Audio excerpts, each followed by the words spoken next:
It is really hard for us to understand why something that we want so badly creates so much stress and feelings of like confusion for us. Mm-hmm. And I think as parents, whether it's I just found out that I'm pregnant and it's something that I wanted and now I'm sobbing on the floor because I'm also really upset about it and that's really confusing to me, that we are extremely complex human beings that can experience a multitude of emotions all at the same time. And just because we want something doesn't mean that it's not going to be difficult to deal with that, to comprehend, to accept. And that is like the definition of parenting. I have wanted this, and yet I hate almost every minute of it. Hi guys, I'm Abby Krisner. I'm Bill Crawford. And welcome to the Parentcast. This episode, we're going to therapy. Finally, getting our heads shrunk. Parents need a lot of love. Mm-hmm. And certainly we found a guest that can kind of speak to this really interesting challenge with parents where you can be happy and distressed all at the same time. Yep. It's a familiar feeling, right? Yeah. It's kind of a buffet of feelings, really. And you're full. You've overeaten at this buffet. Gretchen Hoffner, who is a licensed professional counselor, she works for Village Center for Holistic Therapy, which is right here in Pittsburgh, is our guest on this episode. And again, she does speak to this really common duality where becoming a parent, desiring children. Yes. You expect to be the happiest time in your life, but you really don't account for that it can be one of the most challenging things you ever do, and it upsets you, and that it's difficult. Right. So you sort of fantasize, and you don't see all the warts and potholes of the thing that you're fantasizing about. Right. And how do you get out of those potholes when you are full driving down the road and stuck? And so Gretchen was a great guest, not only because of that aspect of her practice, but also that she works with kids in this Music Together program. Yeah. Which is rad. So she's going to talk about that a little bit, but I'll just tell you right out of the gate, musictogether.com. It's a way for kids basically in utero to age 5 to learn basic music concepts, which helps with communication skills as well. And I know what you're thinking. How did they get an electric guitar up there? That's not exactly how it works. Not exactly it. No. It's a lot of clapping. It's a lot of clapping. One thing I want to say as well before we get into this episode, we do address it, but a full disclosure is that Gretchen is my therapist. Yes. I am a big rah-rah, go to therapy kind of person. And I wasn't always. I am as well. Are you? High I'm in fives. therapy. I think it's good. Yes. It's good. It's a different kind of brain bath than what we've talked about in previous podcasts of like exercising, meditation. This is another self-care practice, essentially. This is a brain bath master. Somebody who can draw a bath for you. With lavender and scented oils. All that. And my journey in terms of going to therapy was like a long one. I think I had a therapist for a really long time that I didn't click with, and so I just thought therapy was not for me.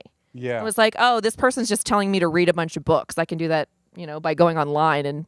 Why did you stay so long? You just couldn't break up with this therapist? Oh, it's impossible to break up with a therapist. It's like not a thing that happens. But They're really good at stringing you along. They're like, well, I think we did some really good work. Yes. And I'd love to continue this. Next week we'll talk about your mother. But we're out of time today. Right. And you're like, okay, but so I probably stayed with a ill-fitted relationship with therapy probably for about like 8 months before I was like, I don't think you're helping me anymore. And it was a tough breakup because sometimes they'll take it personally. When you have to go see somebody about the person you're supposed to be seeing somebody about, that gets... You don't want to do that and be like, I need therapy for my therapy. You're causing me anxiety because I need to break up with you. Now, that being said, right as I became pregnant, I started to realize my needs for therapy had certainly, they just kind of poked their heads up again. And my husband was really, really supportive in seeking somebody out. And he said, I think you need to establish a relationship with a therapist again, because as you go through this transition, I don't think it's going to get easier. So I found Gretchen, and in a lot of ways, this is an ideal client counselor relationship because it's somebody who kind of mirrors the things that are important to you and seems Right. to have a similar take on life. You can find that therapist. Like that therapist exists for you as well. I think I make a joke in the podcast. It's like the Discover Card commercials where they call somebody on customer service and it's basically themselves. Right. That's kind of what it feels like. So that relationship is out there. Do the work to find the therapist that works for you and break up with the ones that don't. Because boy, does it help you with the day-to-day stuff. So I've rambled plenty, but I just want to make sure you know where we stand on therapy. And We're pro. We're pro We level are pro. therapy at this point. Please enjoy our Parentcast episode with Gretchen Hoffner. As a therapist, I would imagine that you get like the full melange of things that can happen with different parenting styles, Oh, 2 yeah. children. So how long were you actually doing therapy before you decided yourself that you wanted to have kids? Yeah. So I got my degree in psychology undergrad from University of Pittsburgh, graduated in 2003. And after I did that, I immediately started working with children as what's called a therapeutic staff support or a TSS. So in children that have behavioral problems, I would go into the home, I would go into schools, I would go into summer camps, daycares, wherever they were that they were showing behavior problems. And I would work with them one-on-one to help try and improve the Yes. behaviors.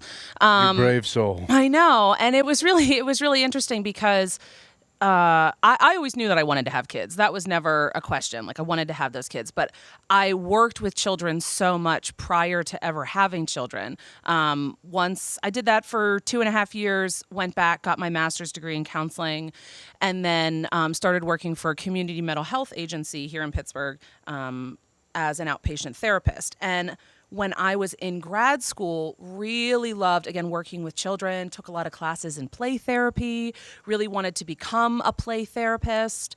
And so graduated with my master's in 2007, got engaged later that year, Okay. got married in November of 2008, and 2 weeks later I was pregnant. Wow. This is efficient.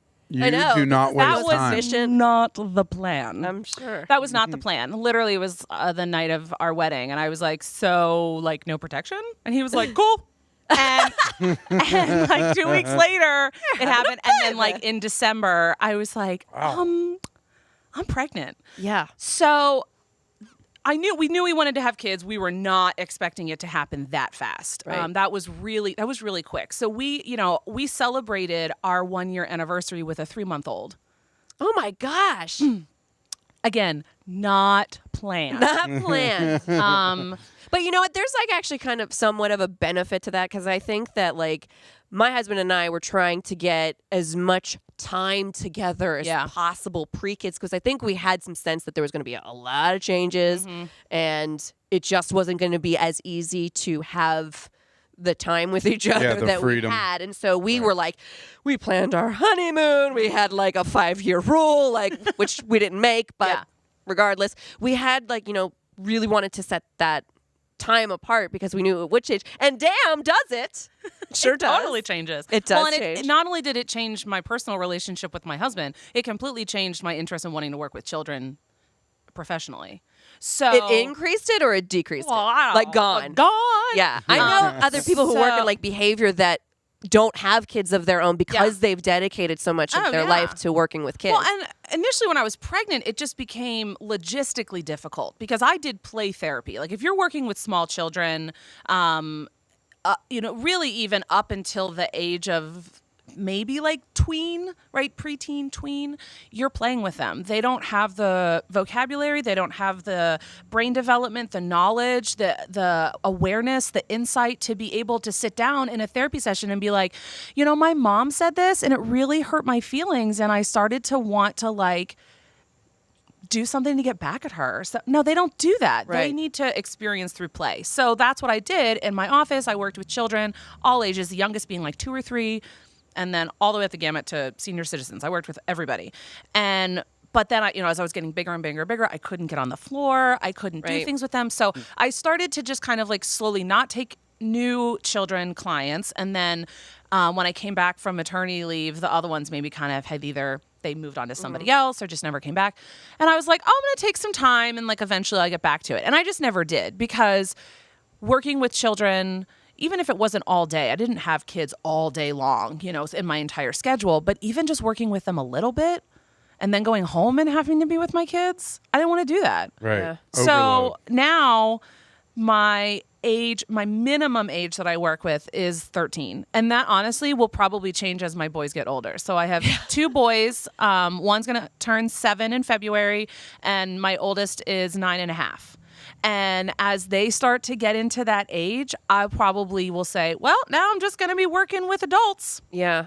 It might not. It might not. They're chasing you up the scale. They are. They're pushing me up the scale. And then maybe at some point I'll come back down. But I think just it's exhausting to be a parent, right? And to be home and be playing with them and them needing the attention so much, when that is exactly what the children that were coming and needing from me in the therapy session. Right. I couldn't do both. It's a giving tree situation. Like you're a stump by the time you get home. Literally. Yeah. And so then I had nothing left to give, or I had nothing left to give the people I was seeing for therapy. Right. I was exhausted. I was nursing. I was changed. You guys know, it's exhausting, especially as a new parent. So then I'd come to work and just be like, disheveled and a mess. And hey, this is all I got. So Right. you're getting what you get. And if it's the stump, it's the stump. And hopefully you don't have a real big issue that you need to work through today. I think that people that don't have kids don't appreciate like how devastating it is to whatever your 100% was. Oh. Like to me, getting good with your kids and becoming a good parent and balancing that work life is sort of like you get just comfortable operating at like 40%. Oh, yeah. Because you're never even close to feeling like you're 100%. There is no full recharge happening. No. I'm learning to live with letting people down. Like I'm just going to be like, I'm the person who's going to be 15 minutes late now for the rest of my life, Well, and that's something too. Like I was always I like to be on time. And so it's hard, having children completely changes you as a person. It changes your partner. It changes your relationship with your partner. It adds stressors that even, I have so many friends that are like, oh my God, I've seen everybody go through it. I've heard about it. I know, I know it's going to be hard. I know it's going to change everything. Okay, I got it. And then it happens to them and they're like, why didn't you tell me that it's like this? And I'm like, no, I did. And they're like, no, you didn't. I said, no, I did. You just didn't, like Bill, like you said, you just couldn't fully grasp You can't appreciate the enormity of what that is without having experienced it yourself. There's also like this, you just think you're going to do it differently than everybody else. Right. Mm-hmm. So there can be a part of you that sees what other parents do and you just say, I'm not going to do that. But then you do what you have to do to survive. Oh, you absolutely are going to do that. Yeah. Which, full disclosure, and I have no problem with this because I think everybody should go to therapy. Gretchen is my therapist, and I met Gretchen because I was having difficulty pregnant with dealing kind of with this idea of I'm about to become a parent and I'm not stoked. I thought you were going to say I needed somebody to play with, and she and Gretchen got on the floor had this and we awesome made Lego set. we these awesome billboards. Yeah, no, I'm sure brushed each other's hair. Right, it was so fun. That had to be. You're having a sort of an existential crisis. How am I? It wasn't. It happened going to do this? And it happened before the baby was born, which was interesting because it was a very, very desired thing. Again, talking about all the time that we wanted to get together before we had a child. We wanted to have a baby, so it wasn't a surprise when I got pregnant, but it was surprising how I didn't have this immediate blossom of like, whoa, my God, I'm going to be a mother and time to book a maternity photo shoot and I can't wait to share it with the world. Like I was almost very quiet about it. I panicked. I cried myself into a migraine the morning I found out. I was so like, I don't know. I was just terrified in a way that I did not think I was going to feel. Yeah. And so I marinated on that for a little bit because I thought maybe this is like something I'll eventually come around to. because I have to, and Because she's in there. because it's happening.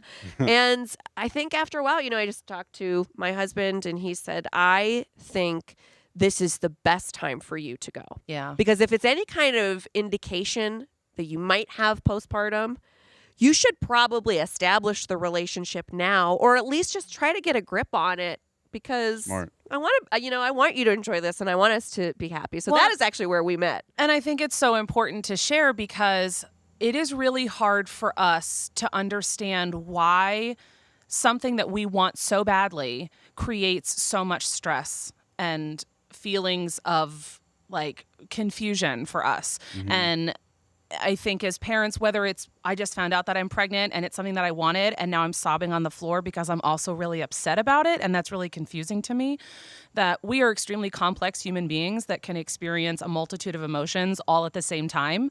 And just because we want something doesn't mean that it's not going to be difficult to deal with that, to comprehend, to accept. And that is like the definition of parenting. I have wanted this, and yet I hate almost every minute of it. And even the minutes that Yeah. you're like, this is so dumb. At the same time, you're like, but they're so cute. Or they're doing something that's sweet. So it's very much a roller coaster ride, and very important, I think, for everyone to just give themselves a break. It's okay that you want to have children. It's okay that you want to be pregnant, and also at the same time be like, man, these kids. I say that to my husband all the time. He'll be like, hey, do you want to get like a drink down the street? And I'm like, kids? And he's like, I don't know, just like leave them. They're asleep, right? We don't. It's okay. But like jokingly, and I'm always just like, oh man, damn kids. Right. Ruin everything. Right. They just ruin everything. But at the same time, I can't imagine my life without them. Yeah, I mean, Right. that's the thing you always hear. Like, parenting it's not fun, but it's hard. It's fun and it's hard. It just, they it coexist. completely mentally screws you up. It really is a thing. And I'm still working through it. We all are. Don't worry. Yeah, nobody like that. That's the mirage of being a kid and looking up at your parents or other parents, and you think like, wow, they really have it all figured out. Oh, yeah. And everybody is just hanging on by the thinnest of threads. Well, and that's usually those people then end up coming into therapy because they're like, I just realized that my parents are as messed up or more messed up Right. than I am. Right. And I'm like, let me pop your bubble and let Yeah. you know that we're all human. Again, like we all have make mistakes. We do it the best that we can. And that's what I tell people in the therapy session. I said, as parents on a daily basis, you just need to do the best that you can in any given moment, while also knowing that what you're doing might potentially be sending your child to therapy in the future. So just accept like it. Gretchen are around. Just accept it, because again, humanity, like we need to show our children that we Yes. are not everything, that we are not perfect, that is not something to strive towards, because eventually that bubble is going to break for them too if that's what they think they have to be. Whenever I was, I don't want to say desperate enough, but I guess humble enough to share with my kids that this is my first time doing this too, and I don't know all the answers, and I don't really know what I'm doing, so I need some of the patience that you're asking of me from you. Yeah. And then it like deepened our relationship. I have two girls, and the older one is 10 now, and she's emotionally mature in Yeah. a way that she is accepting of, like, she knows that like I'm a dad, and dads are kind of clumsy with how they, sift through emotions. And so if I'm having a hard time with something, it usually comes out as like dad's mad or like dad's being mean. And really it's like, I can't figure this out and I don't know what to do. I don't know what else to do. Yeah. Right. No, it's so important. I think that there's been a lot of research that has been done about, like, as parents, both mothers and fathers, that if you show your children that you are not perfect, that you make mistakes, that you fail them every once in a while, I can't fix this for you. I don't know the answer. You're right. I did make a mistake. I yelled at you for no reason, and I'm sorry, right? That you are modeling for them what they need. So, perfect example, yesterday, So I have a 9.5-year-old, 7-year-old. My 9.5-year-old is like, "Ugh, can I please have my own room?" He started saying this back in like November. We were like, okay, we'll think about it. We'll see. We can do that. They've been sharing a room for a couple years. Fine. So we decided to do it. We've been putting all this work in over Christmas break. We got him a brand new bed from IKEA. It's a loft bed, has a desk underneath. We like pimped out his sweet. room. It is so sweet. My husband, who like loves tech stuff and things, he got like this LED strip lighting and put it around the back of the bed so it glows green. We did it all Exhibits about some like busted. literally. Check out this room. It's awesome. We literally are gonna have like pimp my room. Yeah. And it's Minecraft theme. We painted the room. Like Oh, it is Whoa. sweet. You guys went full Pinterest. He won't sleep in it. What? He won't sleep in it. It's been ready for probably a week. And every night, I'm like, okay, you're going to go sleep in your new room? And he's like, I don't know. And first it's like, it's a little dark. So then we got the strip lighting. And he's like, it's still a little dark. I'm like, his name's Brody. I call him Bro. And so people look at me funny when I'm like, I say to my son, bro. And they're like, Bro. what? No, it's his nickname. And I said, bro, it's not the lighting.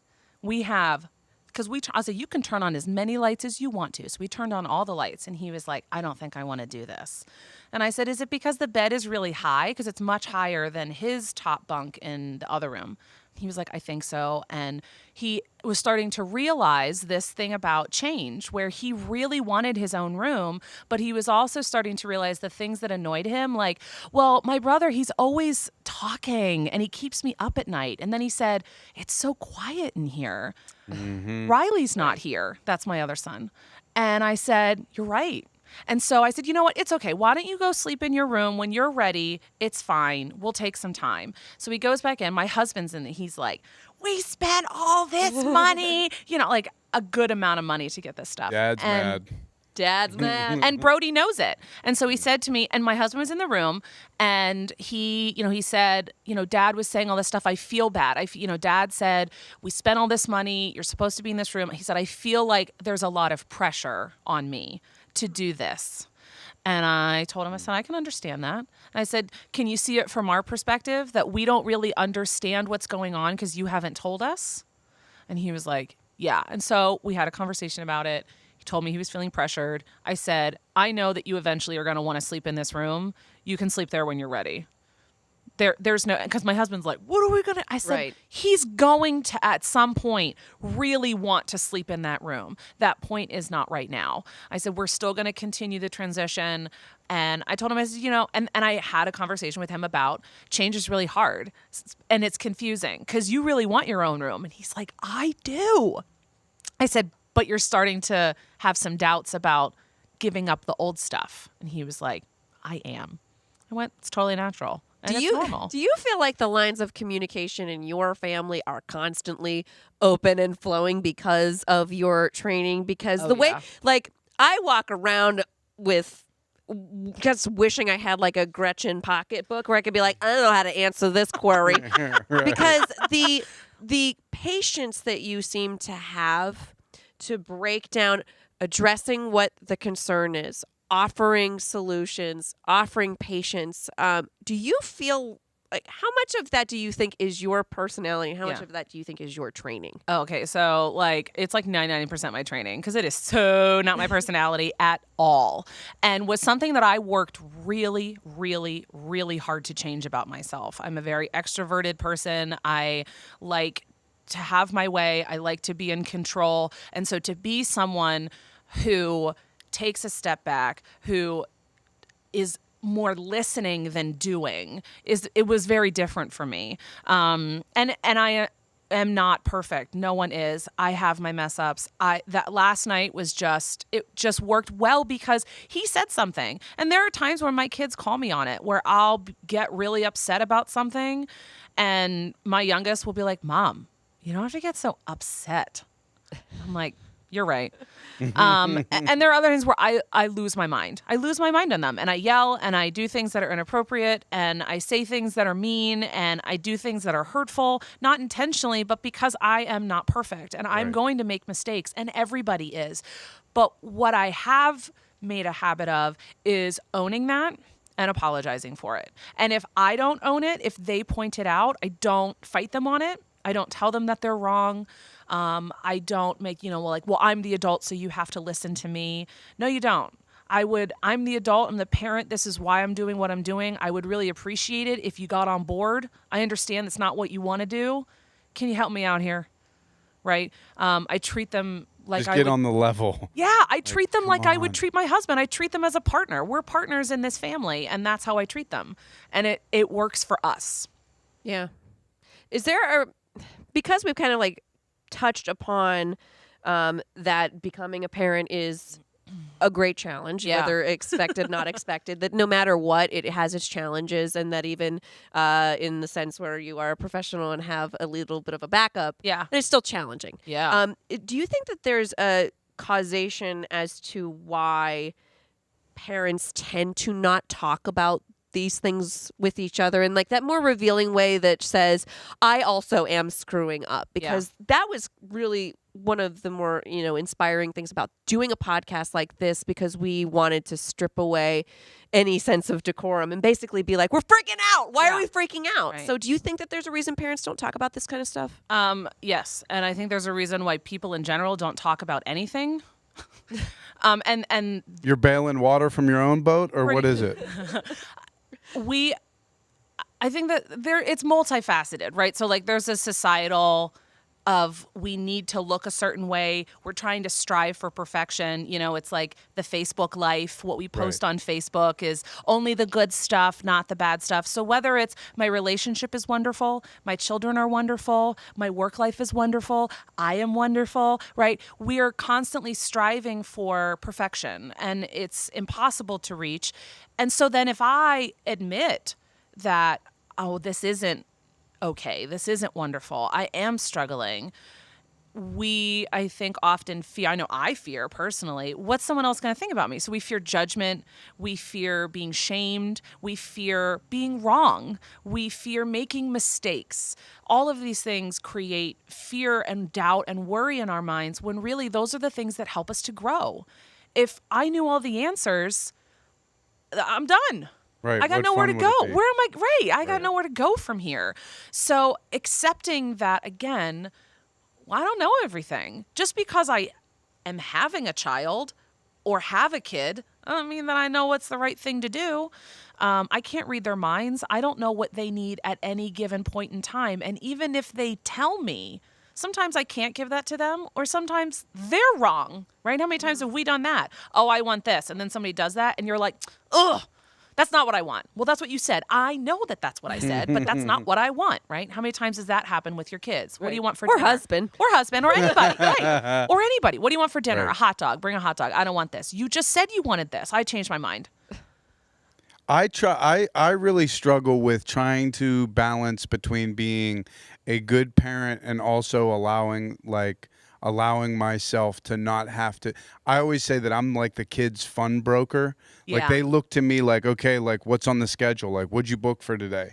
How what is our fun for today? What we got going? And sometimes I don't have anything and I'm in a panic trying to look up things online. Like, is there any ice rinks open? Or there, is it like a roller skate, like in the glow in the dark, laser tag? Like what are we doing? And then I always try to bring myself back to, I didn't spend my whole childhood in a prolonged state of fun. Yeah. And to expect that even of myself is not like I don't want to create too high expectations for them, of me, and of me for myself. Absolutely. Yeah, and like they need, what are we doing today? I don't know. What are you doing? How many times? Oh, I'm bored. Well, find something to do. Right. Yeah, that's not my job to constantly entertain you. Absolutely. But again, those are things that like we don't talk about. Right. Even just that like, wow, I hold really high expectations for myself.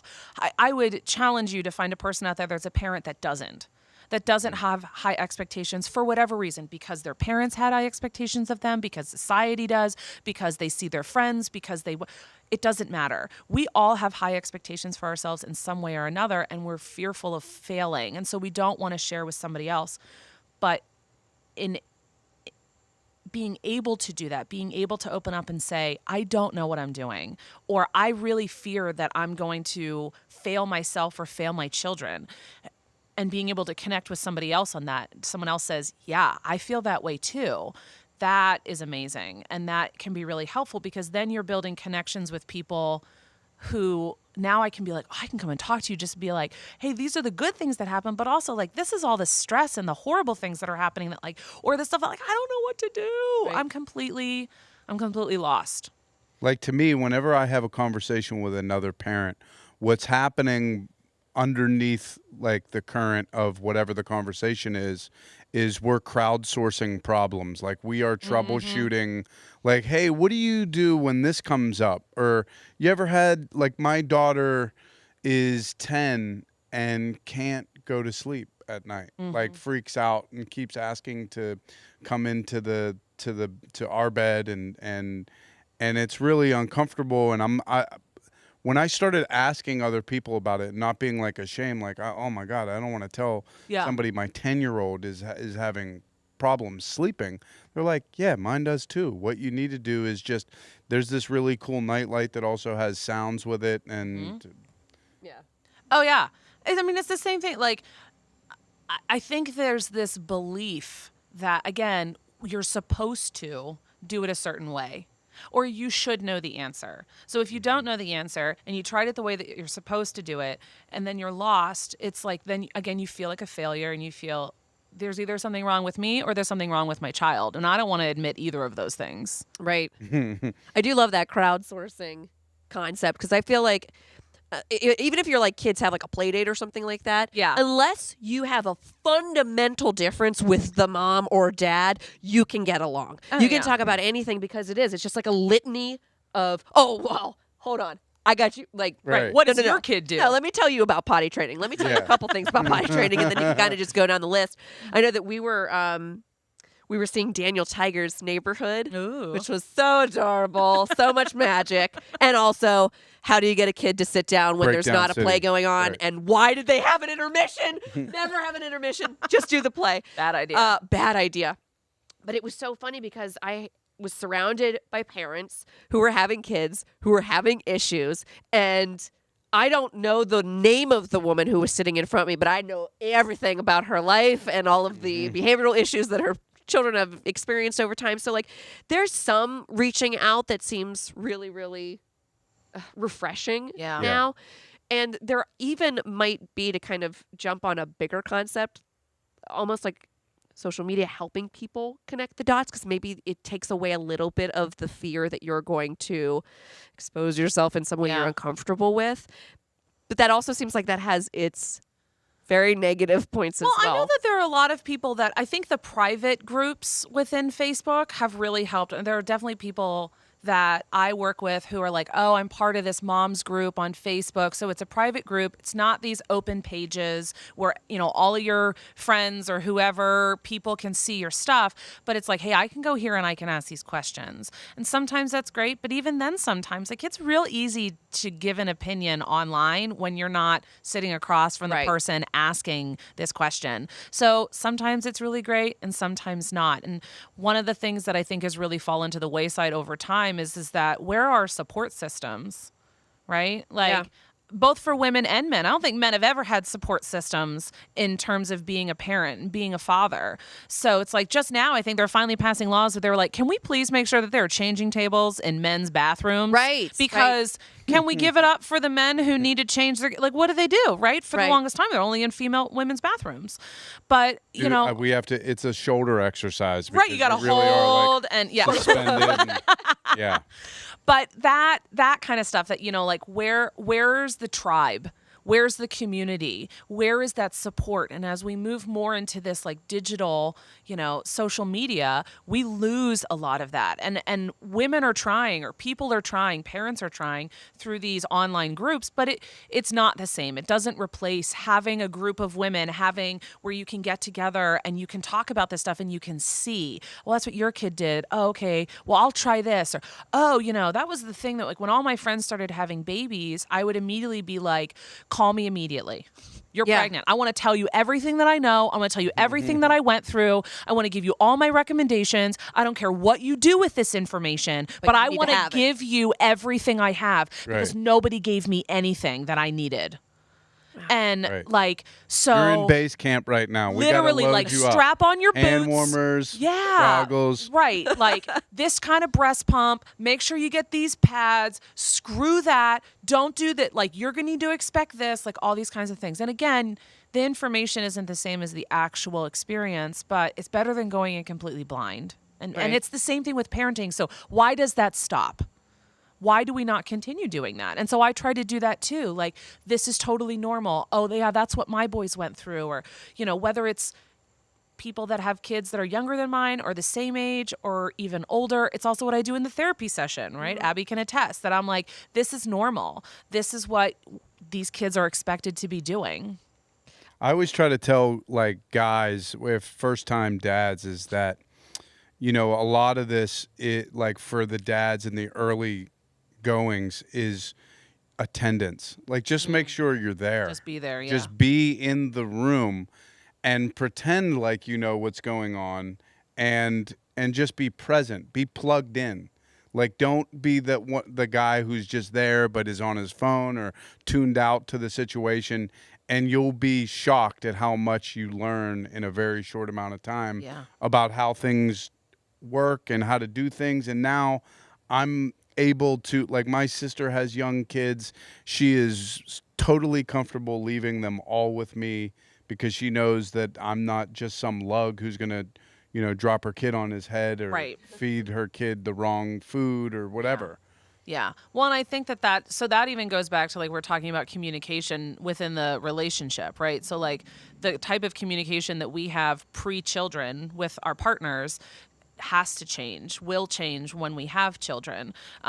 And, you know, women instinctually, genetically have this, we just know what to do for the most part, especially with children. That is something that we are just encoded with. And it's not something that men are encoded with. No. And so what you're saying is, I think you're pretty good, Bill. But yeah, I but, know, but but- I wanna be because you've learned. So that's the thing. Where Yes. you're not encoded with it, but you have the ability. I'm willing to learn. Yes, and you have the potential, and you are able to. And I think so for women, we get very frustrated because it's hard for us to understand why you don't understand what is happening.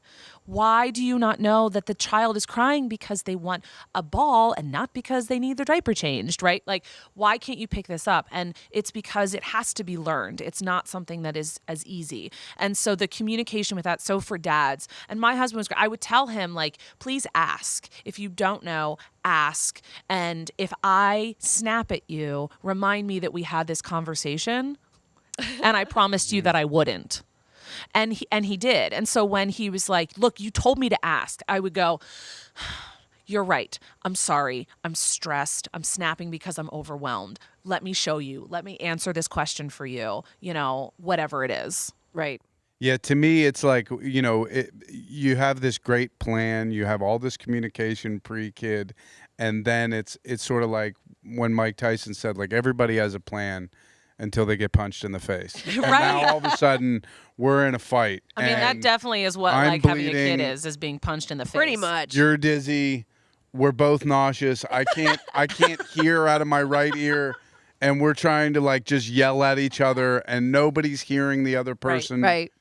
And I always used to say, like, early on, my daughter was colicky, and she would cry or ask things like incessantly, repeatedly, and it would chip away at, like, this piece of insanity in the back of my head where I would flip out Right. in public places and have to leave. Like, in the year 2008-9, if you went to Giant Eagle and saw, like, a cart in the middle of an aisle You're like, with sorry. groceries in it that was That was it. abandoned, like, that was me. When you feel like you're not in control, especially when kids are little and those communication skills are not there, now that your girls are older and you have broken down this wall of exposing, you know, any kind of insecurities even that you might have Yeah. in being their parent. Right. I mean, if you were to compare, I'd tend to believe that the relationship now has to feel very different and much better. It's so different. It's so much better. It's incredible because they actually see the effort and they appreciate the effort. They tell me that they appreciate the effort, which is everything to me. And it just makes me want to be better and do better. And a guy told me before I was ever a dad, he said, kids just make you better. It's not easy, but they make you want to be better. Yeah. And now that those lines of communication are up and established and the relationships are there, and whenever you want patience, you don't get patience, you get kids, and they teach you patience, and it's something that is very difficult to grow. I had no patience at all. And You're definitely, I mean, again, developing that muscle was absolutely brutal, but now we're here. Yeah, I've some of the things that you've even like told me before, just the way that he talks to his girls. I'm like, I got to remember this because this is all coming for me. Because Edie's like 2.5-ish, and we're just getting to this part where her language skills are on the level that I can speak to and know that she's gonna receive it a lot easier. Which I finally have this illusion of control over the situation, and that's when we started saying, do we want to have another baby? Do we want to have another baby? I'm like, geez, man, Well, that's because it is an illusion, because you ain't got no control over it. Not at all. That's part of the scam. It's like even like None. it's like a doctor's visit. I can say, Edie, does your head hurt? Oh. No. Does this hurt Right. here? Yeah. No. Does your belly hurt? Yes. And I'm like, okay, great. Mommy wants to make your belly feel better. So first, we got to have some crackers, and then we're going to have some medicine. Ready? Let's go. It's like kind of one of those things where we can start. She doesn't think I'm full of it anymore because I felt like I was, and understandably, you're talking to a kid who's like, brain is not. Mommy, why are you talking to me like that? Exactly. It's What just is like going Mommy on makes here? a lot of weird faces and moves her arms a lot when she talks to me. So like now we're finally. I'm just gonna stare at you. Yeah, exactly. So now it's like finally starting to fire. And again, there's pros and cons to everything. So like when you asked Bill that question about like, oh, do you think that it's better? It has to be so much better. I think that it's always like a catch-22. I think there are things about when they develop language, when they can sit, when they can actually say like, this is what I'm feeling or this is what's going on. You're like, oh, it's like. I can see inside your head. That's great. But then in the same sense, they can also do that to me now. So they can be like, Mom. So that's like the other day when I was playing video games with my oldest and I was like, no, and Riley was like, Mom, you need to calm down. This is just a video game. And I want to be like, shut the that's my line. Right. And I want to be like, you little You're right. Right. And so they're, and secretly I love that. But in the moment, I'm like, because you're calling me on my stuff. And then later I'm like, no, I'm such a good parent. No, I'm not. Right. But that kind of thing, like there are definitely things that I miss. And I think for me now it's hard to see them struggle with maybe the same stuff that I struggle with. And I think realizing that, right? So like last night with my oldest, I mean, he was really, he was having some anxiety. He was real stressed. He was like, oh God, like this is, and I'm like, I said, I know, like that's hard. I can't fix that. And when they're little and they're like, oh, my toe. Like, oh, do you need a kiss and a Band-Aid? Yeah. And they were like, mwah, is it better? Oh, better. Oh, good. I can't be like, you're having anxiety. Right. Do you need a kiss You and have a a Band-Aid? philosophical dilemma? Yeah, Oh, right. no. Right. Your best friend just called you a horrible name. Let me get the Superman Band-Aid. Yeah. Like, it doesn't work like that anymore. So I think that there are pros and cons to everything. Like, they grow up so fast, but then it's like, no, wait, hurry up, slow down kind of thing. Yeah. Like, I want this. Oh, this next stage is so great. But then it's like makes you reminisce for the times. It comes with its own new set of problems. Right. Something you said really kind of struck home with me because I think that parents do this a lot is that you have all these insecurities that maybe you might not even be aware of. And so if you see them popping up in your kid, it's like whack-a-mole time where Oh, you're just yeah. trying You're to like, bat "Stop it it, down like, stop it." no, Yeah. you will not. This will not continue. Yeah. This stops here. Well, and I think that that's a big thing too is that, again, we're not perfect. So when your kid is struggling with something that maybe also you struggle with, whether you realize it or not, I think being able to connect on that level, again, right there, your children, our children are human beings just like us. They go through the same emotions. They have the same existential problems, even though it's like, really, that's your concern right now on the playground. But if you think about it, the stuff that they go through is very similar to what we go through at work and with things. It's just, with adults instead of children. And I always try to encourage people that I work with and try to do it for myself is like, I just want to treat them like I would treat anybody else. And so again, like, I'll be honest, I feel that way too. And can we fix this together? Can we work on this together? Can we, it gives me an opportunity to better know myself. Like you said, I never had patience until I had kids, and now I do. And it's like sometimes we don't realize that it maybe was causing us issues until we're forced to deal with something that won't ever go away. I always try to tell, like, it's like a desirable skill or ability like patience takes a lot of work. And I always try to tell people, like, if somebody in martial arts wants to, like a kickboxer, to numb the nerve endings in their shin, they have to kick bamboo for like 3 months. Yeah. And before their nerve endings completely die, it hurts a lot. Right. And so that those growing pains trying to develop that ability are absolutely brutal, but then all of a sudden you're numb to things that used to hurt a lot. Yeah. Yeah. I've noticed even that with like the little things, because sometimes when you're just dealing with younger kids, because you guys have older kids, and it does get a lot more existential. But even dealing with the little things, I used to get so unbelievably set off about bedtime and how bedtime was handled.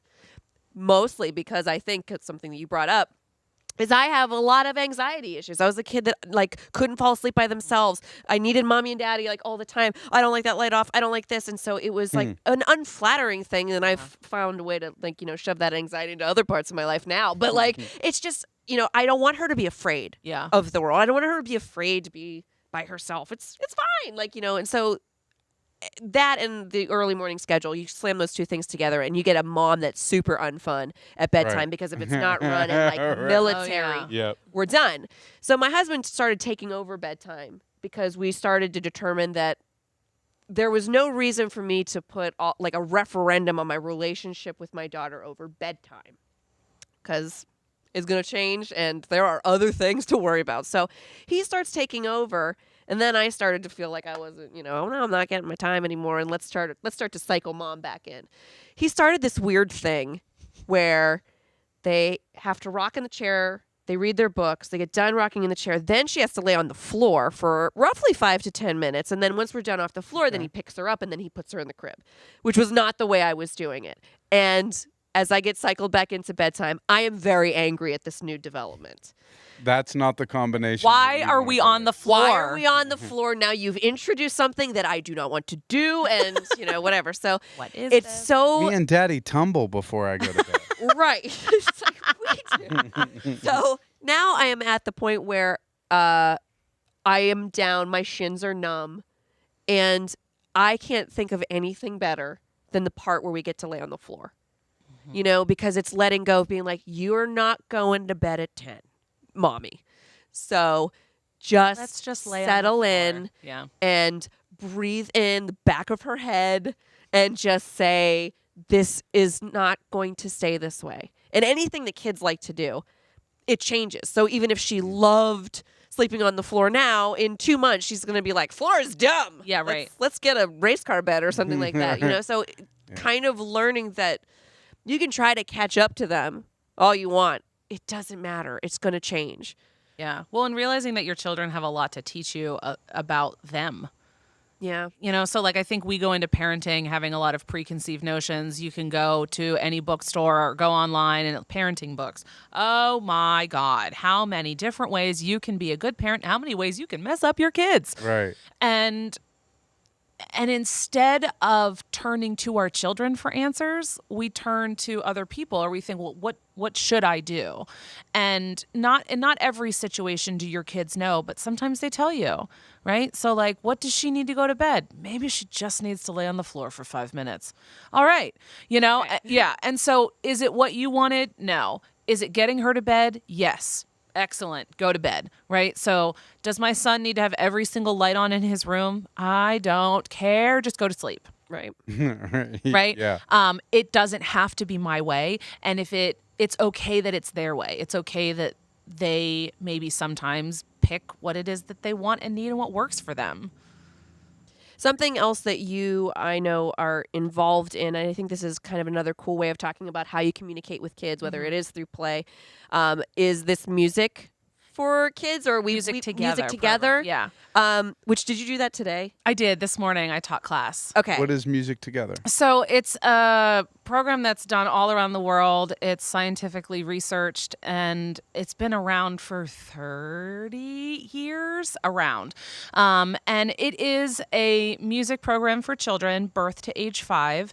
And the idea behind it is that music learning and music education supports all education, social, intellectual, language, all of it. And so the program itself, the goal is to help children develop basic music competence, which means that you can carry a tune, you can find a tune tonally, and you can carry the beat in both the top and the bottom part of your body. So if you're listening to music, you can tap along to the macro and the micro beat, and you can recognize that a song in major key is different than a song in a minor key or something like that.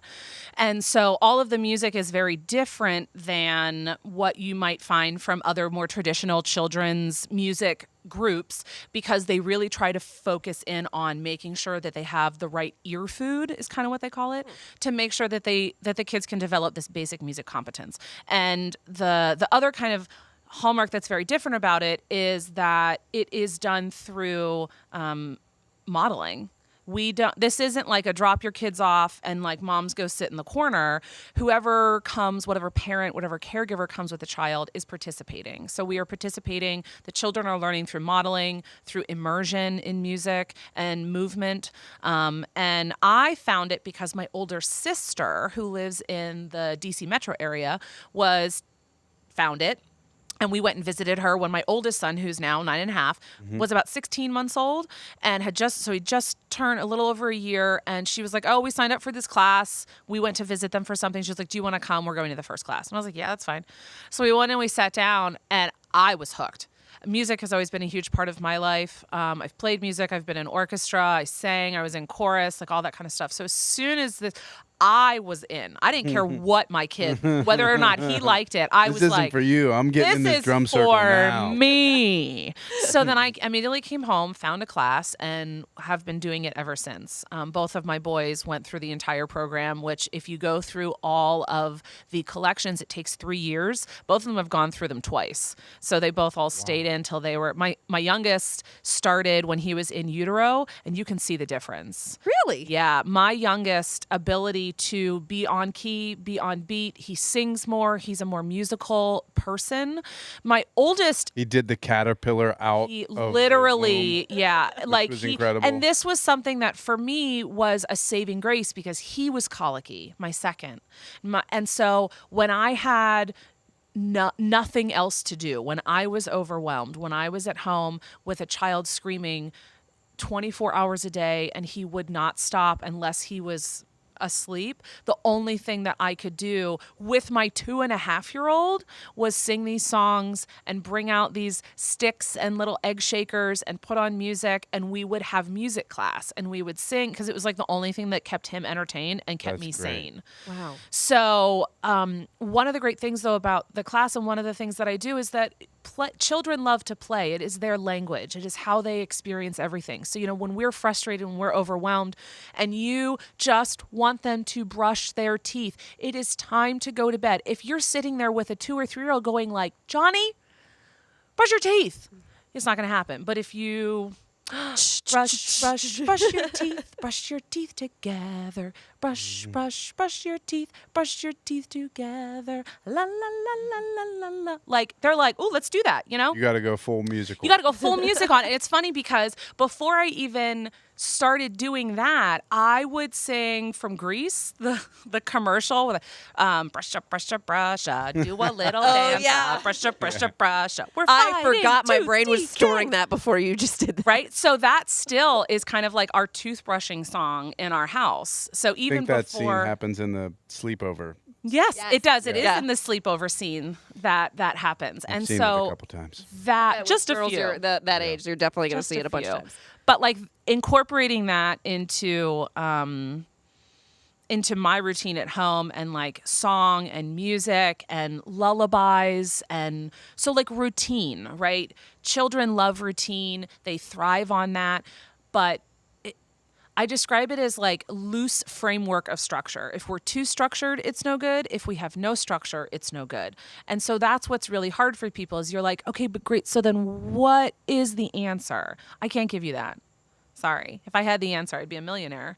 And But a lot of dads will hear this and go, I'm not singing a song. Like they want to you be know a what drill though? sergeant. The dads that come to my class or come to the I'm music into it. classes, some of them, there are definitely dads that kind of start out and they're like, I don't know about this.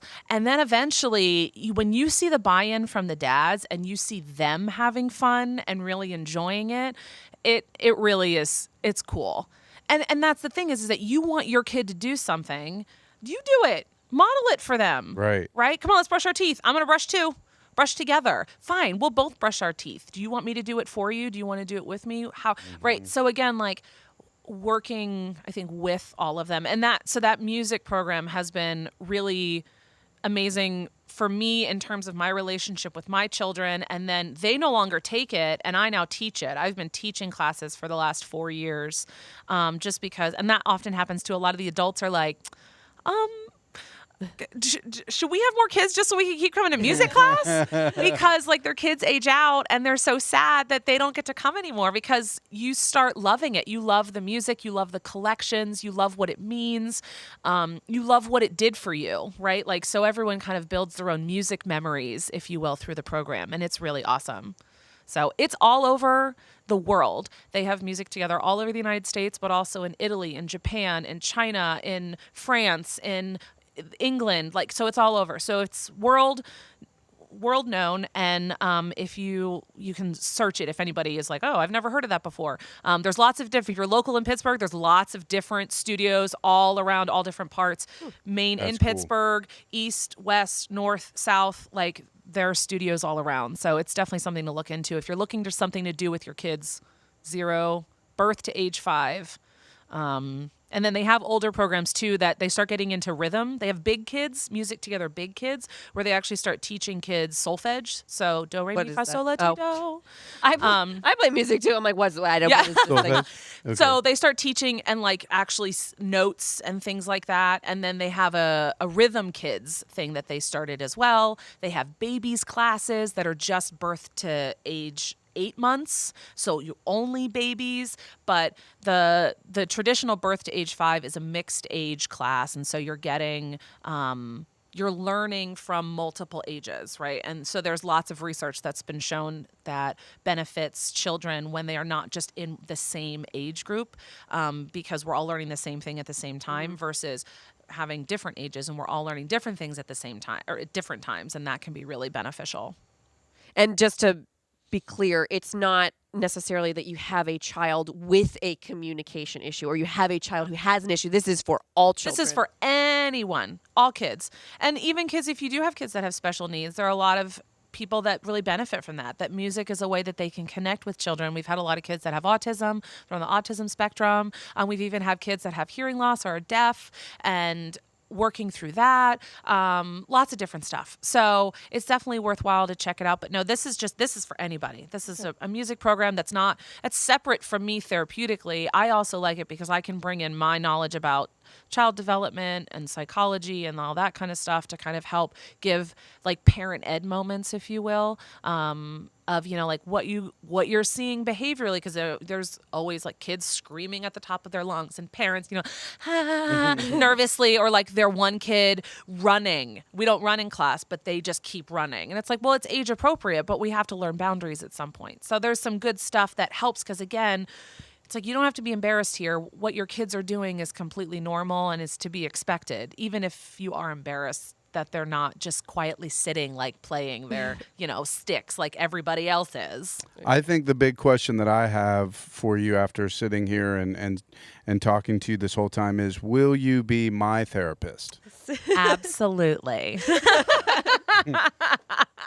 That is our episode with Gretchen Hoffner, who again works for Village Center for Holistic Therapy. If you heard from Gretchen and say, how do I find me a Gretchen? villagetherapy.org is that center, and there are a bunch of therapists. Yeah, I'm going to need that website. I got that for you. I really want her to be mine. Also, Gretchen has her own podcast. So if you don't think you're ready to physically go to therapy yet, but maybe you want to kind of voyeuristically see what's going on in therapy, she has her own podcast called Conversations to Connect, and that's the number 2 when you type that in your .coms, Conversations to Connect, and she actually does that with another therapist. So it's a 2-for-1 deal. So that's a great way to kind of get started if you just want to hear what it's all about and maybe get a sense of what could be ahead if you choose to seek that route. Take a test drive. Take a test drive. See if you like it. So yes, we are getting ready for our next episode. We switch gears again and we get back into kind of creative parenting. And I'm so excited about this one. This is my buddy Chris Prexta, who is a filmmaker. He is also half of the brainchild of Pittsburgh Dad, which a lot of people know him from. And I'm just so excited to talk to Chris because he is such an inspirational guy. He's such a film lover. He's so creative. And he puts out a ton of stuff on social media about being a parent. And I just can't wait to talk to him. He's pretty next level. So he will be next week here for the Parentcast. Remember, we are on iTunes, iHeartRadio, Google Play, and you can, of course, catch the video cast every week, 1059thex.com and dve.com. Thanks to Bryce Powell, Michelle Moritz. I'm Abby Krisner from 1059 The X. I'm Bill Crawford from DVE. We'll see you next week. See ya.